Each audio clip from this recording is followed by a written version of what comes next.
Hello students, hope you all are fine. This is the last video of the chapter life process in class 10 and this is human excretory system. Plant excretory system में इतना हमें पढ़ने की जरूरत नहीं है, अभी बताऊंगी आपको। पहले थोड़ा सा हम ये किडनी के बारे में पढ़ लेते हैं। एक्सक्रीटरी सिस्टम मतलब क्या, हमें यहाँ पे किडनी के बारे में पढ़ना है। किडनी का फंक्शन क्या है, अगर हम ये बात करें कि what is the function of kidney और किस चीज का एक्सक्रीशन हो रहा है। ऑब्वियसली आप जानते ही हैं यूरिन पैसेज, और यूरिन में ऐसी कौन सी इंपॉर्टेंट चीज है, यूरिया, यूरिक एसिड, ठीक है। जो नाइट्रोजनस वेस्ट है, जो मेटाबॉलिक वेस्ट होता है, वो हमारा किडनी उसको फिल्टर करता है ब्लड में से। ब्लड में अब हमने जब वो पढ़ा था, रेस्पिरेशन पढ़ा था, are you getting my point all of you. जो हमने रेस्पिरेशन पढ़ा था उसमें CO2 निकल रही थी, ठीक है, लंग्स के थ्रू वो जा रही थी और डिफ्यूज होके, वो सारा प्रोसेस याद करिए। ऐसे ही ब्लड में नाइट्रोजनस वेस्ट भी होता है, ठीक है। उस वेस्ट को, वो वेस्ट आपकी बॉडी से किसके थ्रू निकलता है, वो वेस्ट आपकी बॉडी से यूरिन फॉर्मेशन, यूरिन की फॉर्म में वो निकलता है। और यूरिन प्रोडक्शन होता कहाँ है, किडनी में होता है। किडनी में फंक्शनल यूनिट नेफ्रॉन होती है, राइट। तो मैं अभी पहले आपको बता देती हूँ कि किडनी होती कहाँ है। किडनी जो हमारी बैकबोन है, पीछे बैकबोन होती है, स्पाइनल, पूरी बैकबोन वहां पे पीछे होती है, एक लेफ्ट और राइट, ठीक है। अब यहाँ पे मैं आपको ये इलैबोरेट करके समझा देती हूँ। जैसे अभी जो हमने ह्यूमन उसका सर्कुलेटरी सिस्टम जो पढ़ा था, हार्ट का जो आपको डायग्राम समझाया था, वहां पे आपको ये एओर्टा, वीना कावा, ये सब क्लियर था, ठीक है। तो ये सपोज करिए कि किडनी, जैसे इनका डिफरेंस भी अलग अलग है। अब like me, left and right, ठीक। तो ये लेफ्ट साइड वाली किडनी थोड़ा सा अबव होती है, राइट साइड वाली थोड़ा डाउन होती है, बिकॉज यहाँ पे लीवर भी होता है। और ये थोड़ा बैकबोन में, बैकबोन के इधर और इधर दोनों साइड होती है, ठीक है। यहाँ पे क्या है, ये एओर्टा है, यहाँ से ऐसे ब्लड आता हुआ आपको दिखाई दे रहा है, ये ब्लड का मैंने फ्लो दिखाया है। तो ये इसमें, इसको हम रीनल आर्टरी भी बोलते हैं। रीनल वर्ड जो होता है वो किडनी के लिए ही यूज होता है। कहीं पर भी जहां भी आपने देखा कि रीनल है, तो आप समझ जाइए कि वो किडनी रिलेटेड टर्म है। तो एओर्टा में यहां से क्या होता है, जो ये इनप्योर ब्लड है, ठीक है, जिसमें से नाइट्रोजनस वेस्ट है, सॉल्ट है, और आप वाटर भी होता है ऑब्वियसली, और बहुत सारी चीजें होती है। तो वो उसको वहां पे फिल्टर होना है। जब ये फिल्टर हो जाएगा, ठीक है, फिल्टर होने के बाद वापस यहाँ से वीना कावा से वो ब्लड चला जाता है। और जो आपका वेस्ट है, वो वेस्ट आपका यहां से यूरेटर, ये जो मैंने यहाँ बनाया है थोड़ा सा यही होता है, ऐसे 3 ट्यूब्स मान लीजिए, ठीक है। तो यहाँ पे ये यूरेटर हुआ, यूरेटर से फिर ये आपका यूरिनरी ब्लैडर में आएगा, यूरिनरी ब्लैडर के बाद ये यूरेथ्रा से आपकी बॉडी से बाहर निकल जाएगा, जब आपको अर्ज होगी, जब आपको ऐसा फील होगा, ठीक। यूरिनरी ब्लैडर जो होता है ये थोड़ा मस्कुलर होता है, और ये सैक बैक होता है, इसमें कलेक्शन होता रहता है यूरिन का, ठीक है।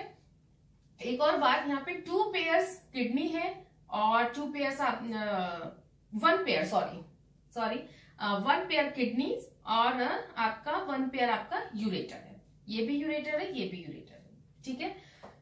चलिए, ये तो आपको समझ में आ गया, रीनल वीन का भी समझ में आ गया, ठीक है। यहाँ से ये ब्लड आपका वापस जाएगा, क्लियर है।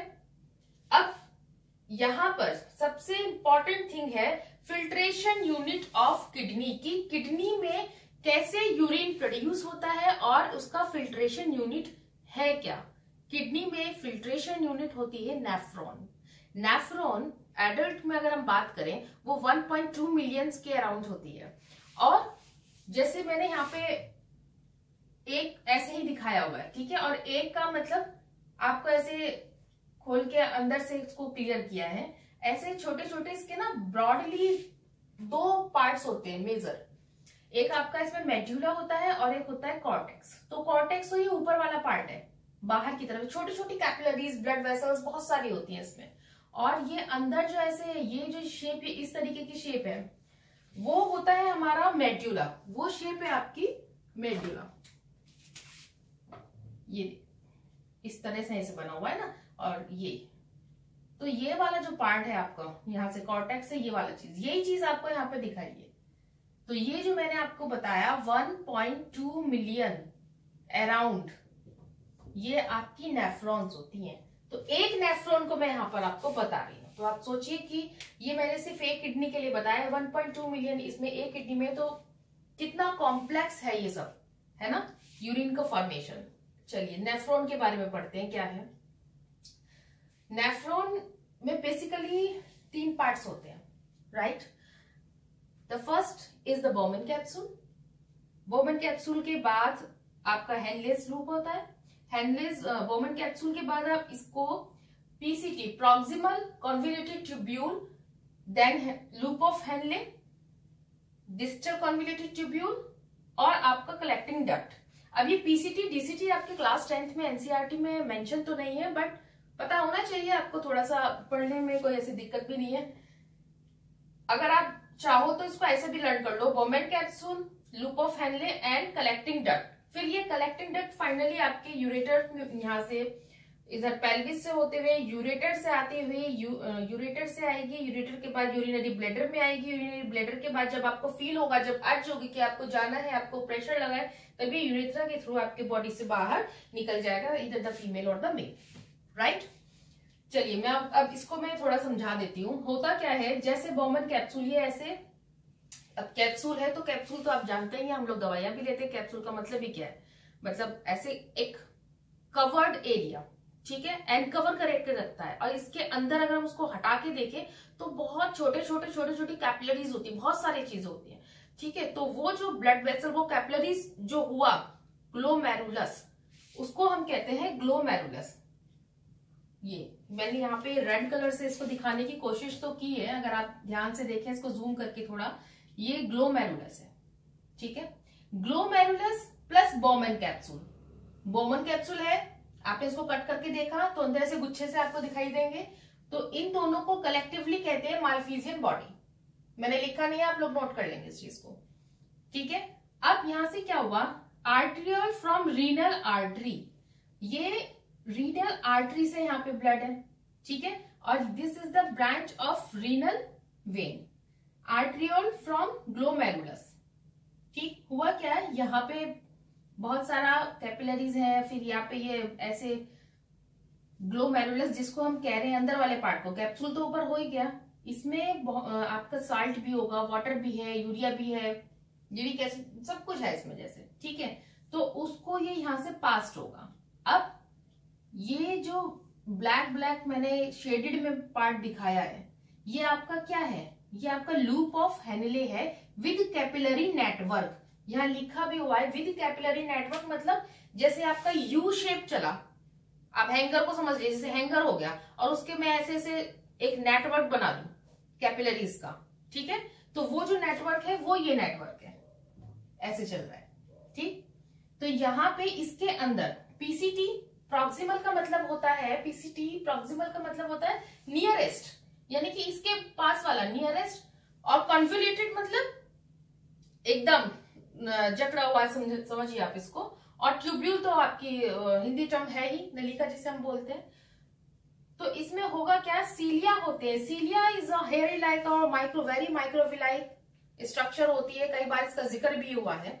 तो उसमें क्या होता है, जैसे यहां से यूरिन, यहाँ से अभी तो यूरिन हम बोलेंगे नहीं इसको, यहाँ पे जो आपका ये वेस्ट आया है, ठीक है, तो वो इधर इसका एब्जॉर्प्शन भी होता है। ऐसा नहीं होता किडनी में कि ब्लड आया और वो पूरा ऐसे ही निकल जाएगा, ब्लड में से वेस्ट मटेरियल का बनना, ठीक है, उसका निकलना, वो हम यूरिन बोलते हैं।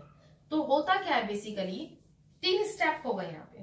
पहले स्टेप में ग्लोमेरुलस में फिल्ट्रेशन हुआ, right, the first step filtration. Second step reabsorption. Reabsorption किस चीज का, अब बहुत गर्मी है, अब उसमें वाटर मॉलिक्यूल भी आ रहा है, अगर वाटर मॉलिक्यूल बिना रीएब्जॉर्ब हुए बॉडी से चला जाएगा तो वो हमारे लिए हार्मफुल है, राइट। तो कितना बॉडी में वाटर है, कितना निकलना है, ठीक है, कौन से साल्ट्स को रहना है, किसको निकलना है, क्या वेस्ट है, बॉडी किस चीज के लिए बॉडी की डिमांड नहीं है।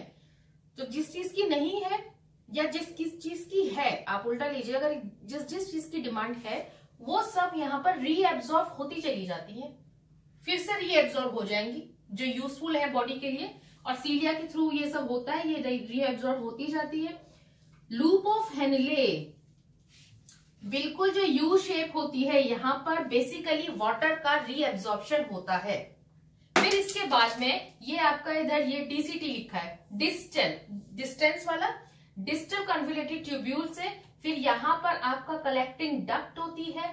कलेक्टिंग डक्ट जो होती है वो यहाँ से ओपन होती है, जो यहाँ इस कहीं पे पेल्विस वाला पार्ट होता है, उधर से होता हुआ यूरेटर इसको लेता है फाइनली। और ये फाइनली यूरिन जिसे आप बोल रहे हैं, जो कंप्लीट नाइट्रोजनस वेस्ट है, वो आपका ब्लैडर में इकट्ठा होता चला जाता है। ब्लैडर मस्कुलर होता है, इसमें कैपेसिटी होती है, आप भी जानते हैं। आपको जब जाना होता है कहीं, एकदम नहीं जा पाते हो, थोड़ा अर्ज लगती है, आप उसको थोड़ा थोड़ा डिले करते जाते हैं, तो वो क्यों कर पाते हैं? क्योंकि हमारे पास यूरिनरी ब्लैडर ऐसा मस्कुलर है। ठीक है, हाँ स्फिंक्टर भी होता है कि ताकि ये वापस ना जा पाए। ठीक है, ये आप जानते हैं स्फिंक्टर मसल्स का क्या काम है।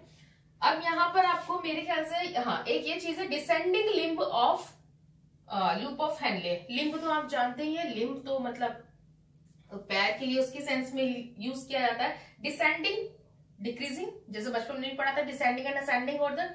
तो यहाँ पर जो डिसेंडिंग यानी कि यहाँ से जो ब्लड आपका जो भी फिल्ट्रेट है, ब्लड नहीं कहूंगी मैं इसको, जो आपका फिल्टर होने के लिए आ रहा है, ठीक है, आप यहाँ पे आ गया। इनिशियल फिल्ट्रेट कहाँ था? इनिशियली तो आपका यहीं पे था, ग्लोमेरुलस में, है ना, बोमन कैप्सूल के अंदर था। ठीक है, फिर यहाँ से थोड़ा रीएब्जॉर्ब होता हुआ यहाँ वाटर मॉलिक्यूल का एब्जॉर्प्शन होगा, यहाँ सोडियम का होगा, पोटेशियम का होगा, इनमें साल्ट्स का एब्जॉर्प्शन होता हुआ फिर यहाँ डीसीटी में जाता हुआ, और इधर से फ्रॉम अनदर नेफ्रॉन। ऐसा नहीं कि एक ही नेफ्रॉन है, ये फिर चलती है चेन, ऐसे बहुत सारे होते हैं। 1.2 मिलियन में ऑलरेडी यहाँ डिस्कस कर चुकी हूँ, राइट। फिर इसके बाद कलेक्टिंग डक्ट में आता है, कलेक्टिंग डक्ट असेंडिंग, अब ये बढ़ता हुआ कहेंगे। असेंडिंग किसके लिए था? इसकी वजह से हम बोल रहे हैं असेंडिंग, ठीक है, क्योंकि असेंडिंग कैसे, ये ऐसे चढ़ा था ना, इसलिए हमने इसको असेंडिंग बोला। कलेक्टिंग डक्ट से यहाँ आते हुए फिर फाइनली इधर आ जाएगा और यहाँ से निकल जाएगा। अब यहाँ इंपॉर्टेंट क्या क्या चीज थी, फंक्शन यूनिट पूछ लेते हैं किडनी के लिए। आपके पास सीक्वेंस आ जाता है, करेक्ट ऑर्डर आ जाएगा कि भाई इसके बाद क्या हुआ, इसके बाद क्या हुआ। तो अगर आपको डायग्राम लेबल्ड आपको याद है, तब वो आप उसको इजीली कर सकते हैं। ये नहीं कि यूरेटर ऊपर लिख दिया, यूरेथ्रा नीचे, हमें पता ही नहीं है कि कहाँ पर क्या चीज है। ठीक है, इसमें अप्रोक्सीमेटली सब हो गया है। अब आपके कुछ क्वेश्चंस होंगे, वो क्वेश्चंस आपको इसमें करने हैं। तो ये चैप्टर आपका फिनिश होता है, पूरा लाइफ प्रोसेस का चैप्टर इस वीडियो के साथ में यहाँ पे फिनिश है। अगर कुछ आपको नहीं समझ में आ रहा है, then you can call me और व्हाट्सएप में, and also mention the comments also if you have the some queries और सम प्रॉब्लम।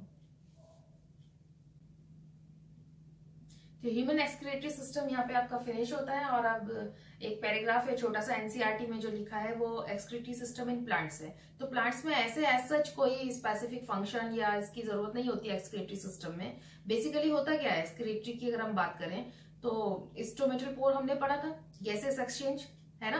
तो वहीं से आपका ऑक्सीजन ही तो है मेन, उसमें वो निकल ही जाता है उसके थ्रू। ऑक्सीजन और CO2 के साथ प्लांट्स की क्या डीलिंग है वो पिछली वीडियोस में समझा चुके हैं।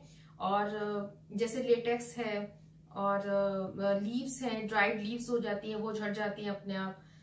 और वैक्यूल्स है, वैक्यूल में भी रहता है काफी सारा जो उसका, और डेड पार्ट्स हैं, डेड पार्ट्स में डेड सेल्स हैं, डेड टिश्यूज हैं, बहुत सारा तो डेड ही होता है उसमें, टिश्यूज और सेल्स हैं, वो सब निकलता रहता है प्लांट्स में।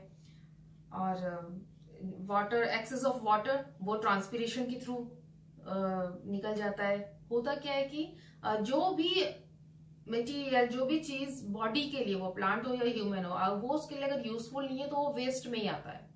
तो प्लांट्स में तो ऐसा बहुत सारा है, ठीक है ना। स्टोमेटल पोर्स के थ्रू होना है, ट्रांसपिरेशन के थ्रू होना है, रेजिन है, लेटेक्स है, गम्स है, इसके थ्रू ये जो एक्सक्रीटरी पार्ट है जो उसकी बॉडी से निकलना है वो ऐसे निकलता ही रहता है। ठीक है, अब यहाँ पे एक और चीज है, ये छोटा सा स्किप हो गया मुझसे, हीमोडायलिसिस या डायलिसिस, आर्टिफिशियल किडनी। ठीक है, तो ये आपको एक डिफरेंस बताना है कि आर्टिफिशियल किडनी और ये जो किडनी है जो हमने पढ़ा है, ठीक है, ह्यूमन में, इसमें क्या डिफरेंस है। ये डायलिसिस में क्या होता है, पहले तो एक चीज का ध्यान रखेंगे कि डायलिसिस जो है वो सब्सटीट्यूट नहीं होता किडनी का। किडनी अगर फेलियर है तो किडनी फेलियर का जो परमानेंट इलाज है वो किडनी ट्रांसप्लांट ही हो सकता है। ठीक है। Dialysis is the temporary thing. और टेम्परेरी क्यों है, क्या रीजन है, ऐसा कौन सा प्रोसेस है? मैंने यहाँ पे 3 प्रोसेस आपको बताए थे। फिल्ट्रेशन बताया था, ग्लोमेरुलस फिल्ट्रेशन था, रीएब्जॉर्प्शन था, सिक्रेशन था। तो डायलिसिस में ऐसी कौन सी चीज है जो नहीं होती, जिसकी वजह से हम उसको परमानेंट सॉल्यूशन नहीं मानते, मतलब जब तक लाइफ है तब तक वो डायलिसिस पे रहता है इंसान, ठीक है। तो किडनी ट्रांसप्लांट होता ही आपका परमानेंट होता है, डायलिसिस की जरूरत नहीं पड़ती है। तो ये आप इसमें करेंगे। Dear students, these are the questions based on the excretory system as well as the transportation in plants. The question number 1 is how do leaves of plants help in excretion? And question number 2 is why is transpiration important for plants? कि plants के लिए transpiration important क्यों है, या आप transpiration का significance बताइए, उसकी importance क्या है, ठीक है। हाँ, विद डेफिनेशन। पहले आप ट्रांसपिरेशन को उसका डिफाइन करेंगे, फिर उसकी इंपॉर्टेंस क्या है, ये इंपॉर्टेंट क्यों है ये बताना है। Question number 3 is why and how does water enter continuously into the root xylem? कि क्यों और कैसे जो वाटर है रूट जाइलम में, ठीक है, तो वो कैसे उसमें कंटिन्यू वहां पर जाता रहता है, ठीक है, ये आपको बताना होगा। अब question number 4 is plant have low energy needs as compare to animals, explain. कि आप एक्सप्लेन करिए कि प्लांट को लो एनर्जी की जरूरत क्यों होती है। शायद मैंने थ्योरी में आपको बताया नहीं, इसका आंसर ये होगा कि भाई प्लांट को इसलिए एनिमल्स में एनर्जी की बहुत ज्यादा जरूरत है क्योंकि मूवमेंट है, बॉडी इधर से उधर जा रही है, उसको काम करना, बहुत सारे वर्क होते हैं फिजिकल। ऐसे प्लांट का ऐसा तो कोई फिजिकल वर्क है नहीं, उसका कोई मूवमेंट नहीं है। और प्लांट्स में बहुत सारी डेड सेल्स भी होती हैं, उसकी टिश्यूज में बहुत सारी डेड सेल्स होती हैं, तो वहां पर इतनी एनर्जी की इसलिए रिक्वायरमेंट नहीं होती है। तो ये क्वेश्चन आप ऐसे लिख देंगे, ठीक है। Question number 5 is describe the process of urine formation in kidneys. हाँ, अब यहाँ पे आपको किडनी वाला डायग्राम भी बनाना है और उस प्रोसेस को भी डिफाइन करना है, उसको भी आपको अच्छे से एलैबोरेट करके बताना है, यूरिन फॉर्मेशन को, ठीक है। Question number 6 explain the importance of soil by plant growth. कि एक्सप्लेन करना है the importance of soil for plant growth. Plant की ग्रोथ के लिए सॉइल की क्या इंपॉर्टेंस है, उसकी क्या इंपॉर्टेंस है प्लांट के बढ़ने के लिए, उसकी ग्रोथ के लिए, उसको बढ़ने के लिए, वो आपको यहाँ पे एक्सप्लेन करना होगा। Question number 7 during deficiency of oxygen in tissue of human beings pyruvic acid is converted into lactic acid in the, ये आप करेंगे, मैं आपको लास्ट टू लास्ट वीडियो में आपको समझा चुकी हूँ। Question number 8 lack of oxygen in muscles often leads to cramps among the cricketers. This results due to कि ऑक्सीजन की कमी की वजह से अधिकतर क्रैम्प्स हो जाते हैं क्रिकेटर्स के मसल्स में ना, तो ये किसकी वजह से होता है, ये आपको दिस रिजल्ट्स ड्यू टू, ऐसा जो रिजल्ट आता है वो किसकी वजह से, किसकी फॉर्मेशन होती है, याद आ गया होगा, वो आप यहाँ पे फिल करेंगे। ये दोनों आपके फिल इन द ब्लैंक्स है। Question number 9 is draw the structure of nephron and explain its function. Nephron का स्ट्रक्चर बनाइए और उसका फंक्शन भी। कुछ बच्चे नेफ्रॉन की जगह न्यूरॉन याद आ जाता है उन्हें और वो बना देते हैं, तो आप नेफ्रॉन बनाएंगे और draw the structure of nephron and explain its function. अब question number 10 which is the last question of this assignment and the question is define the term hemodialysis. Hemodialysis या artificial kidneys, आप इसको define करिए, इसको बताइए, ठीक है। ये क्वेश्चन से नहीं करिए, इसी के साथ आपका चैप्टर फिनिश होता है।